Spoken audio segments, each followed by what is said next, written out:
Je suis à la retraite depuis 30 ans, hein, donc ça fait déjà un bail. Voilà, j'ai passé toute ma carrière à la Banque de France. Et c'est là aussi que j'ai rencontré mon compagnon. On faisait ensemble du syndicalisme. Donc il était secrétaire du syndicat et bon, voilà, on est parti en stage de formation syndicale ensemble. Moi j'étais mariée à l'époque et puis ça a été le coup de foudre. On a vécu une passion, quoi, une passion tout au moins dans les premières années parce qu'après ça s'étale un peu. La preuve c'est qu'il est parti quand même au bout de 30 ans de vie commune. Hein. Mais il est quand même parti, mais je considère que de sa part, c'est un signe de vitalité. Il a rencontré, il était à la mairie de Paris, il a rencontré une fille beaucoup plus jeune à qui il plaisait. C'est extrêmement tentant et bon. Et en fait, il m'a transmis sa vitalité. Moi, ce qui m'a séduit chez lui, c'est le rire. C'est quelqu'un qui riait beaucoup, qui était bien dans la vie. Et surtout qui m'a appris à penser à moi, avant tout. Qui m'a dit, parce que j'ai quand même rompu avec mon premier mari, quoi.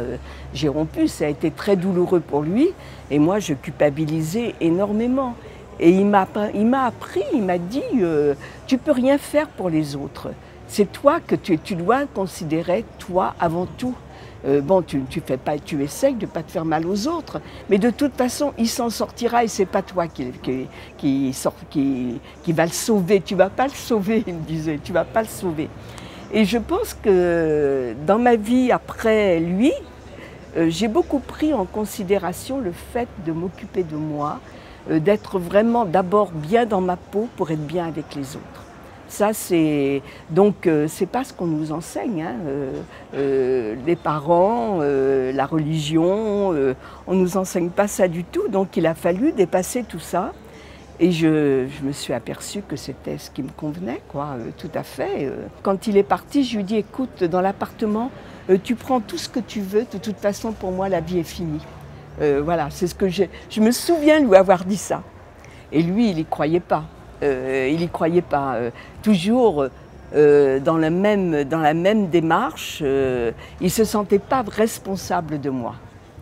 Et maintenant, pas plus. Moi, je me suis sentie responsable de mon mari quand je l'ai quitté, mais je me suis aperçue après qu'il s'en est très bien sorti quand j'ai décidé de le lâcher complètement et de ne plus l'écouter au téléphone, vraiment de ne plus avoir de relation. Et après, quand il a vu qu'il n'avait plus aucun espoir de mon côté, il a réagi et il a commencé à rencontrer d'autres femmes, voilà. Donc, alors moi, quand il m'a quittée, j'étais vraiment très désespérée. Je réfléchissais à comment me foutre en l'air, quoi. Et puis j'avais pas envie de souffrir, donc il n'y avait pas grand-chose qui était très attirant pour se foutre en l'air, quoi. Donc, et puis au bout d'un moment, je voyais quelques personnes quand même, je rencontrais des amis, mais qui sont plutôt de la période précédente, mais qui m'ont beaucoup aidée, qui m'ont beaucoup téléphoné, beaucoup encouragée, qui me disaient mais tu rencontreras d'autres hommes, attends un petit peu, tu vas voir. Et puis ce qui m'a vraiment aidée, c'est la première décision que j'ai prise, c'est de partir en randonnée, dans une randonnée où je ne connaissais personne. J'étais tout le temps à moitié en train de pleurer. Et puis comme j'ai raconté un peu mon histoire, ma séparation, ma rupture, la douleur et tout, ça entraînait les autres à raconter la leur. Elles étaient seules aussi, la plupart de ces femmes. Alors on est parti dans des délires de pleurs, de rires. Et finalement, au bout d'une semaine de cette vie-là, je me suis dit, mais la vie continue. La vie continue, je peux encore rire. J'ai ri là pendant une semaine. J'ai pleuré aussi, mais j'ai ri pendant une semaine. Et là, j'ai pris conscience qu'il fallait vraiment que j'aille vers les autres. Et puis, je me suis investie de plus en plus dans ce que je vous dis, les associations, les amis, voilà. Et puis, ça comble ma vie, hein, parce que je suis très, très, très occupée en réalité. Et puis, je rencontre beaucoup de gens.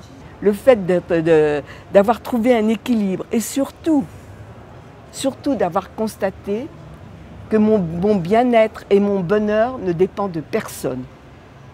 Ça, c'est vraiment une force, finalement, qui m'aide beaucoup à vivre. D'avoir le moral, ça aide le physique, et réciproquement.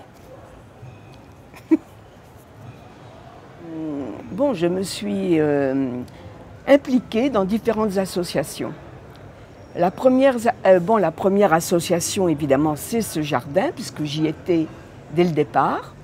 Et puis, je me suis, sous l'impulsion d'une amie, j'étais pas très bien, j'ai participé à une chorale qui m'a beaucoup apporté, qui m'apporte toujours énormément. Et puis, je participe à un ciné-club, Ciné Caro, et je suis aussi bénévole au Troisième Café. C'est une initiative que j'apprécie beaucoup. Je trouve que c'est vraiment d'une richesse humaine incroyable. La richesse des relations humaines, c'est qu'on dépasse beaucoup de choses pour vivre ensemble. On ne reste pas sur nos acquis, sur nos principes, sur ce à quoi on croit. On essaye d'écouter les autres et même si on n'est pas d'accord, on fait avec. C'est ça qui me paraît important. Qu'on soit seul ou pas seul, on peut toujours rebondir parce qu'on peut aller vers les autres. L'essentiel de ma vie, ce sont les gens que j'ai rencontrés, ce sont les amis, quoi. Donc c'est vraiment les autres, c'est vraiment important pour moi, hein. Pour moi.